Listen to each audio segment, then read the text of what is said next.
ভিডিওতে আমরা নবম শ্রেণী দ্বিতীয় পর্যায়ক্রমিক মূল্যায়নের জীবন বিজ্ঞানের 5 নম্বর স্কুলের প্রশ্নের উত্তরগুলো আলোচনা করব। বিভাগ ক একের আইতে দিয়েছে, বলেছে সালোক সংশ্লেষের কার্যকরী বর্ণালী হচ্ছে 650 থেকে 700 ন্যানোমিটার। 2 শিঙি মাছের শ্বাসঅঙ্গের নাম শ্বাসনল। 3 প্রোটিন পরিপাকের জন্য উপযুক্ত উৎসেচক পেপসিন, ট্রিপসিন, ইরেপসিন। 4 বৃক্কীয় নালিকার কোন অংশে হরমোনের নিয়ন্ত্রণে জলের পুনর্বিশোষণ হয়? নিকট সংবর্ত নালিকা। 5 মহাধমনী আর বাম নীলার সংযোগস্থলে থাকে অ্যাওর্টিক কপাটিকা। বিভাগ খতে আসি। 2 এর এতে বলেছে একটি বাক্যে উত্তর দাও। আয়তে দিয়েছে বিসদৃশ শব্দটি বেছে লেখো। Agaricus, lichen, Penicillium, mucor. Lichen. 2 এ বলেছে রবার হলো সিস্টোলিথ, রবারে যদি সিস্টোলিথ থাকে ওলে হবে র্যাফাইট।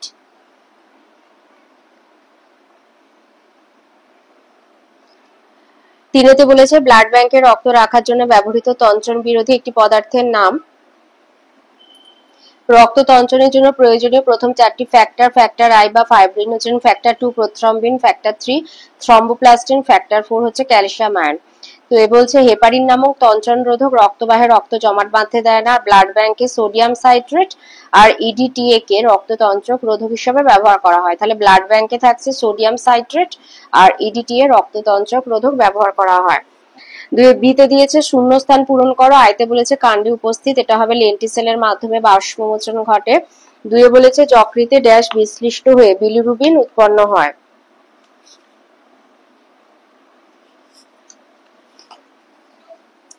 অর্নিথিন চক্রের মাধ্যমে ইউরিয়া উৎপাদনে সাহায্য করে যকৃৎ, আর মৃত আরবিসির হিমোগ্লোবিন বিশ্লিষ্ট করে বিলিরুবিন আর বিলিভার্টিন গঠন করে।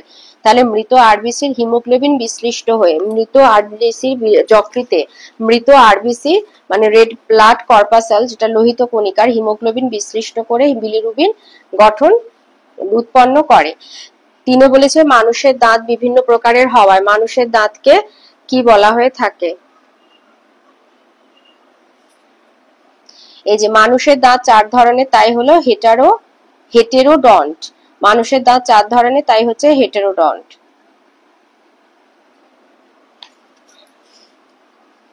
শীতে দিয়েছে সত্য মিথ্যা। 2 এ বলেছে অ্যাথেরোস্ক্লেরোসিস রোগটি ধমনীর অন্তঃপ্রাচীরে ফ্যাট সঞ্চয়ের ফলে হয়, সত্য। 2 এ দিয়েছে একটি আংশিক পরজীবীর নাম স্বর্ণলতা, মিথ্যা, এটি পূর্ণ পরজীবী।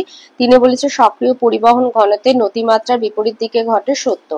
ডিতে আছে স্তম্ভ মেলানো। আইতে কাঁকড়া বিছে হবে কক্সাল গ্রন্থি, এটা রেচন অঙ্গ। ট্যানিন হবে চা গাছের পাতায় থাকে। 3 অ্যানজাইনা পেক্টোরিস, এটা হচ্ছে উচ্চ রক্তচাপের কারণে মানে হৃৎপিণ্ডের সমস্যা, তো এটা হৃৎপিণ্ড হবে। আর 4 এ ক্লোরোফিল হবে। ক্লোরোফিলে ম্যাগনেসিয়াম থাকে, মানে ক্লোরোফিলের একটি উপাদান হলো ম্যাগনেসিয়াম। বিভাগ গয়েতে আসি। বিভাগ গয়েতে 3 এর আইতে বলেছে বাষ্পমোচন পদ্ধতির 2টি গুরুত্ব লেখো। তো বাষ্পমোচন পদ্ধতির গুরুত্ব, একটা হচ্ছে উপকারী ভূমিকা আছে, একটা অপকারী। উপকারী ভূমিকা এক হচ্ছে জল শোষণ। পাতায় বাষ্পমোচনের ফলে জাইলেম বাহিকায় জলের যে টান পড়ে তা মূলরম কর্তৃক জল শোষণে সাহায্য করে। আর অপকারী ভূমিকা হচ্ছে, আচ্ছা উপকারী দুটোই দিয়ে দাও। আর 2 হচ্ছে রসের উৎস্রোত। বাষ্পমোচনের ফলে পাতায় যে শোষণ চাপের সৃষ্টি হয় তা সরাসরি জলকে বা রসকে জাইলেম বাহিকার মাধ্যমে পাতায় পৌঁছতে সাহায্য করে, অর্থাৎ রসের উৎস্রোতে সাহায্য করে। এছাড়া আছে পাতায় অবিরাম জল সরবরাহ করা, লবণ শোষণ, অতিরিক্ত জল নিষ্কাশন, শীতল রাখা ইত্যাদি। 2 দিয়েছে ডাটুরিন এবং অ্যাট্রোপিনের উৎস এবং একটি করে অর্থকারী গুরুত্ব লেখো।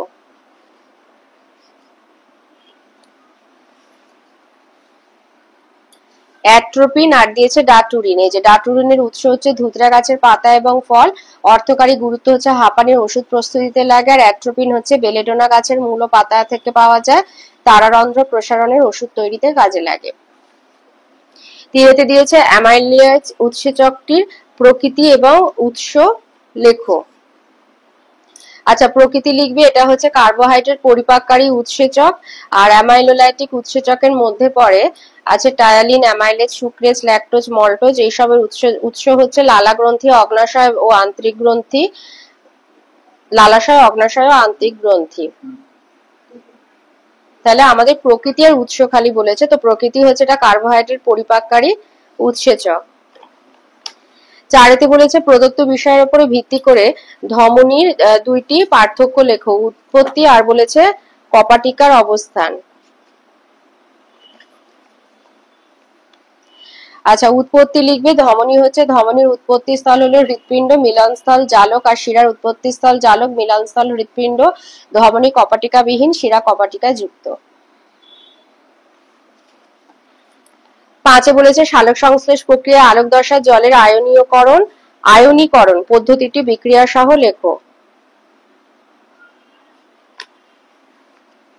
এই যে জলের আলোক বিশ্লেষণ, সূর্যালোকের উপস্থিতিতে Mn2+ মানে ম্যাঙ্গানিজ আয়ন আর ক্লোরিন আয়নের সহায়তায় সক্রিয় ক্লোরোফিল দ্বারা জল বিশ্লিষ্ট হয়ে হাইড্রোজেন আর হাইড্রক্সিল আয়নে পরিণত হয়। জলের এই প্রকার আয়নীকরণকে জলের আলোক বিশ্লেষণ বা ফটোলাইসিস বলে। রবার্ট হিল এই ঘটনাটি পরীক্ষা দ্বারা প্রমাণ করেন, এই জন্য একে হিল বিক্রিয়া বলে। আর এটা হচ্ছে সেই বিক্রিয়াটা, এই বিক্রিয়াটা দিয়ে দেবে। 6 দিয়েছে রক্ততন্ত্রের প্রক্রিয়ার জন্য প্রয়োজনীয় উপাদানগুলির নাম লেখো। এই যে রক্ততন্ত্র জন্য প্রোথ্রম্বিন, ফাইব্রিনোজেন, থ্রম্বোপ্লাস্টিক নামক protein, Ca2+ ion, vitamin K, prothrombinase আর থ্রম্বোকাইনেজ নামক উৎসেচক অনুচক্রিকা থেকে নির্গত হয় ইত্যাদি প্রয়োজন। এটাই হচ্ছে উপাদান, মানে এখান থেকে এতটা, এটা হচ্ছে উপাদান। 7 দিয়েছে মানুষের প্রশ্বাস প্রক্রিয়ার ঘটনাগুলি রেখাচিত্রের সাহায্যে প্রকাশ করো। এটা ছায়া প্রকাশনীর বই থেকেই দিচ্ছি।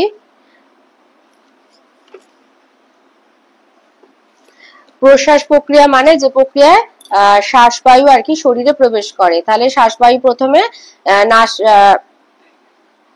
নাসাপথের মাধ্যমে,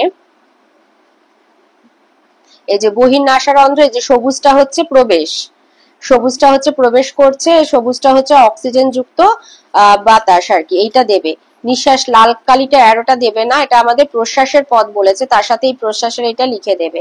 এই যে বহির্নাসারন্ধ্র, নাসাপথ, অন্তঃনাসারন্ধ্র, মুখবিবর, pharynx, larynx, trachea, bronchi, bronchiole, বায়ুথলি। এই সবুজ রঙের যে অ্যারোটা, এটা হচ্ছে প্রশ্বাসের মাধ্যমে যে অক্সিজেন যুক্ত বাতাসটা আর কি আমাদের শরীরে প্রবেশ করছে। যে পরিবেশ থেকে ফুসফুসে বাতাসের প্রবেশকে প্রশ্বাস বলে। পর্যায় 1 হচ্ছে প্রথমে ডায়াফ্রাম বা মধ্যচ্ছদা পেশি সংকুচিত হয়ে নিচের দিকে নেমে যায়, এর ফলে বক্ষ গহ্বর আর প্লুরা গহ্বরের আয়তন বৃদ্ধি পায়। 2 হচ্ছে একই সঙ্গে বহিস্থ ইন্টারকস্টাল পেশি সংকুচিত হয় আর অন্তঃস্থ ইন্টারকস্টাল পেশি প্রসারিত হয়, তার ফলে বক্ষপিঞ্জর উত্থিত হয়, বাইরের দিকে ফুলে ওঠে, এর ফলে বক্ষ গহ্বরের আয়তন বৃদ্ধি পায়। 3 হচ্ছে এই আয়তন বৃদ্ধিতে ফুসফুসের ভিতর বায়ুচাপ হ্রাস পায়, এর ফলে অধিক অক্সিজেন ঘনত্বযুক্ত বায়ু পরিবেশ থেকে শ্বাসপথে বায়ুথলিতে প্রবেশ করে। এখানে ব্যাপন পদ্ধতিতে রক্তজালকের রক্ত ও বায়ুথলির বায়ুর মধ্যে অক্সিজেন আর CO2 গ্যাসের আদান প্রদান ঘটে। শ্বাস গ্যাস দুটি রক্তের হিমোগ্লোবিন রঞ্জক দ্বারা মূলত বাহিত হয়। এই পর্যন্ত ওর সাথে এই মানে লেখচিত্রটার সাথে এটা একটু লিখে দেবে। বিভাগ ঘতে আসি। এখানে দিয়েছে মানব হৃৎপিণ্ডের বলেছে একটি লম্বচ্ছেদের পরিচ্ছন্ন চিত্র অঙ্কন করে প্রদত্ত অংশগুলি দেখাতে বলেছে।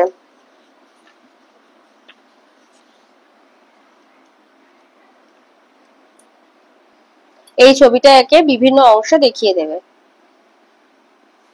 ওর পরে রয়েছে নেফ্রনের চিত্র অঙ্কন করার প্রদত্ত অংশগুলি চিহ্নিত করো।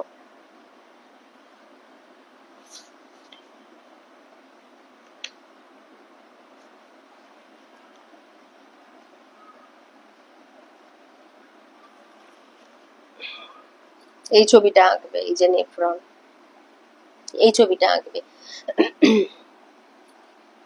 2 বলেছে প্রদত্ত ক্ষেত্রে রক্তের ভূমিকা ব্যাখ্যা করো, দেহের সুরক্ষা, জলসাম্য, নিয়ন্ত্রণ। আচ্ছা, এখানে এই যে রক্তের ভূমিকা বলেছে দেহের সুরক্ষায়, জলসাম্য, নিয়ন্ত্রণ, এটা হচ্ছে 2 নাম্বার। এর সাথে আছে প্রদত্ত বিষয়ের উপর ভিত্তি করে শ্বেত রক্ত কণিকার অনুচক্রিকার মধ্যে পার্থক্য, সংখ্যা, নিউক্লিয়াসের উপস্থিতি, আয়ুষ্কাল, এটা আছে, এটা হচ্ছে 3 নাম্বার। তাহলে রক্তের ভূমিকা হচ্ছে মানে রক্তের কাজ আর কি, এই যে রক্ষণাত্মক কাজ আমাদের যেটা প্রথমে দিয়েছে যে দেহের সুরক্ষা মানেই হচ্ছে রক্ষণাত্মক কাজ। এই যে রক্তের শ্বেতকণিকা দেহে প্রবিষ্ট রোগ জীবাণুকে ধ্বংস করে সুরক্ষা প্রদান করে। আর যেটা দিয়েছে জলসাম্য নিয়ন্ত্রণ মানে জল ক্ষারের সাম্যাবস্থা। রক্তের বাফার ধর্ম দেহের অম্ল এবং ক্ষারের সাম্যাবস্থা বজায় রাখে। ওর সাথে যেটা দিয়েছে যে শ্বেত রক্তকণিকা এবং অণুচক্রিকার মধ্যে পার্থক্য। প্রথমে আছে সংখ্যা। সংখ্যা দেবে হচ্ছে তোমার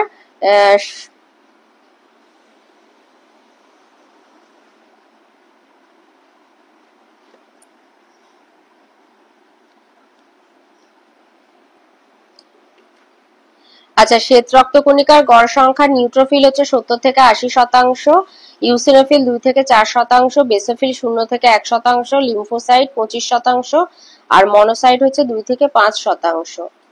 এটা হচ্ছে শ্বেত রক্তকণিকা, মানে তোমার ধরো যে 5 প্রকার হয় তাদের সংখ্যা।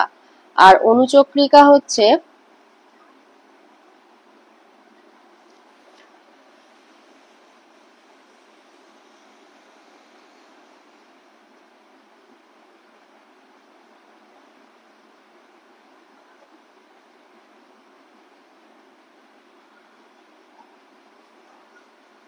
ওই যে 50 থেকে 100টা, 50 থেকে 100টা থাকে দানা উপস্থিত থাকে। এখানে সেরকম সংখ্যাটা সেভাবে দেয়নি, শ্বেত রক্তকণিকা ওখানে দেয়া গেছে তবু। আর সাইটোপ্লাজমে দানা থাকে না। আর এর সাথে দিয়েছে নিউক্লিয়াসের উপস্থিতি। তো লিখবে যে এই যে নিউক্লিয়াস বিহীন হয়, এই যে না, শ্বেত রক্তকণিকা নিউক্লিয়াস যুক্ত, অণুচক্রিকা হচ্ছে নিউক্লিয়াস বিহীন। আর একটা পয়েন্ট আছে, আর একটা হচ্ছে আয়ুষ্কাল।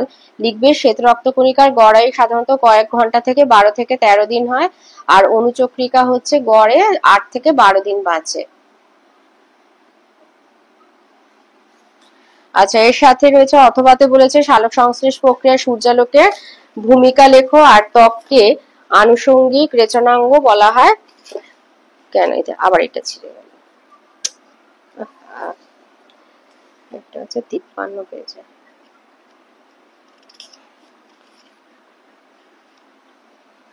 বলেছে সালোক সংশ্লেষ প্রক্রিয়াতে সূর্যালোকের ভূমিকা। এই যে সূর্যালোকের ভূমিকা হচ্ছে সালোক সংশ্লেষ প্রক্রিয়াতে।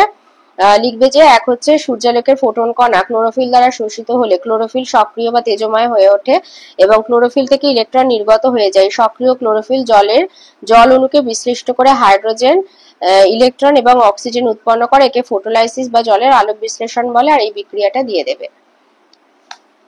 ওর সাথে রয়েছে ত্বককে আনুষঙ্গিক রেচনাঙ্গ বলা হয় কেন।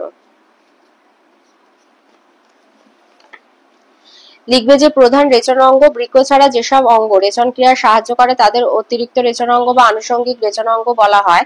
তো ত্বককে বলা হয় কারণ ত্বক স্পর্শেন্দ্রিয় হয়ে ও রেচনে সাহায্য করে। ত্বকের ডার্মি স্তরে অবস্থিত ঘর্মগ্রন্থির মাধ্যমে ঘর্ম ক্ষরিত হয়। ঘর্মের মাধ্যমে জল, NaCl এবং সামান্য ইউরিয়া রেচিত হয়। সেরুমিনাল গ্রন্থি নিঃসৃত সেরুমেন ও সিবেসিয়াস গ্রন্থি ক্ষরিত সিবামের মাধ্যমে কোলেস্টেরল, ফ্যাটি অ্যাসিড রেচিত হয়। তাই ত্বককে অতিরিক্ত রেচনাঙ্গ বলা হয় বা আনুষঙ্গিক রেচনাঙ্গ বলা হয়। 3-তে দিয়েছে কেলভিন চক্রটি ছকের সাহায্যে লেখো, এটা 3 নাম্বার। আর বলেছে এরিথ্রোব্লাস্টিস ফিটালিস কি।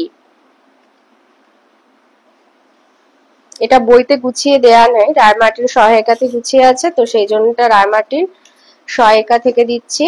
এই যে অন্ধকার দশা, অঙ্গারাত্মীকরণ, বায়ুমণ্ডলে কার্বন ডাই অক্সাইড, CO2, রাইবিউলেজ, বিসফসফেট, কার্বক্সিলেজ উৎসেচকের সহায়তা পাতায় উপস্থিত আরইউবিপির সঙ্গে বিক্রিয়া করে ফসফোগ্লিসারিক অ্যাসিড উৎপন্ন করে। এই ঘটনাকে অঙ্গারাত্মীকরণ বলা হয়। এই বিক্রিয়াটা দেবে 2 হচ্ছে ফসফোগ্লিসারাল ডিহাইড উৎপাদন। আলোক দশায় উৎপন্ন আত্তীকৃত শক্তি NADPH+ ও ATP বা PGA ফসফোগ্লিসারিক অ্যাসিডের সঙ্গে বিক্রিয়া করে ফসফোগ্লিসারাল ডিহাইড PgALD সংশ্লেষ করে। 3 হচ্ছে গ্লুকোজ উৎপাদন। 2 অণু PgALD কয়েকটি অন্তর্বর্তী যৌগ গঠনের মাধ্যমে এক অণু গ্লুকোজ উৎপন্ন করে। আরইউবিপির পুনরুৎপাদন হচ্ছে 10 অণু PgALD রাসায়নিক বিক্রিয়ার মাধ্যমে পুনরায় 6 অণু আরইউবিপি রাইবিউলেজ বিসফসফেট উৎপাদন করে। আর হচ্ছে এই যে কেলভিন চক্রের রেখাচিত্র, এটা গোটাটা দিয়ে দেবে।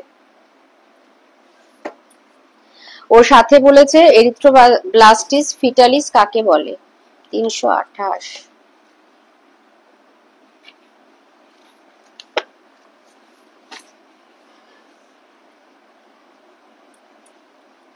লিখবে যে গর্ভাবস্থায় মায়ের রক্তের RH- আর ভ্রূণের রক্তের RH+ হলে প্রথম সন্তানের ক্ষেত্রে কোনো সমস্যা হবে না, সে স্বাভাবিক হবে। 2 হচ্ছে প্রথম সন্তানের প্রসবকালে ভ্রূণের RH+ রক্ত আর মায়ের RH- রক্তের সঙ্গে মিশ্রিত হয়, ফলে মায়ের রক্তে অ্যান্টি-RH অ্যান্টিবডি গঠিত হয়। 3 উক্ত মায়ের দ্বিতীয় ভ্রূণটি RH+ হলে মায়ের রক্তে থাকা অ্যান্টি-RH অ্যান্টিবডি প্ল্যাসেন্টা বা অমরা ভেদ করে ভ্রূণের দেহে প্রবেশ করে, কারণ এই অ্যান্টিবডিগুলি IG প্রকৃতির হয়। 4 হচ্ছে ভ্রূণের দেহে প্রবিষ্ট অ্যান্টি-RH অ্যান্টিবডি লোহিত কণিকায় কোষপর্দার উপর অবস্থিত RH অ্যান্টিজেনের সঙ্গে বিক্রিয়া করে লোহিত রক্তকণিকাকে ভেঙে দেওয়ার অ্যাগ্লুটিনেশন ঘটে। 5 ফলে ভ্রূণটি লোহিত রক্তকণিকার ভাঙনজনিত তীব্র রক্তাল্পতা এবং জন্ডিসে আক্রান্ত হয়। ভ্রূণের এই অবস্থাকে এরিথ্রোব্লাস্টিক ফিটালিস বলে। এক্ষেত্রে ভ্রূণের মৃত্যু পর্যন্ত ঘটতে পারে আর মায়ের গর্ভপাত হয়। অথবাতে বলেছে লিভার সিরোসিস আর উচ্চ রক্তচাপের কারণ কি, রসের উৎসত পদ্ধতিটি বর্ণনা করো।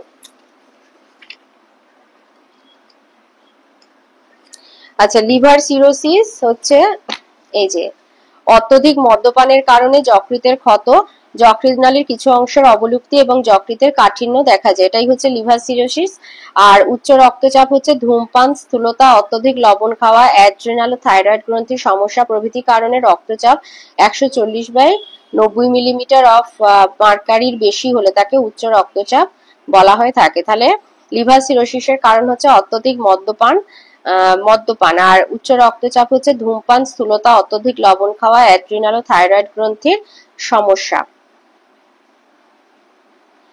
আচ্ছা, ও রসের উৎসত পদ্ধতিটি কিভাবে ঘটে বর্ণনা করো। এটা ছায়া থেকে দিচ্ছি, এটাতে 3 নাম্বার আছে। তো এখান থেকে লিখবে যে একটি মূল সমেত সতেজ লুচি পাতা গাছকে একটি রঙিন জলপূর্ণ বোতলে এমন ভাবে রাখা হয় যাতে গাছটির মূল অংশটি রঙিন জলে ডুবে থাকে। লুচি পাতা গাছের কাণ্ড ও পাতা অর্ধস্বচ্ছ হয়ে থাকে।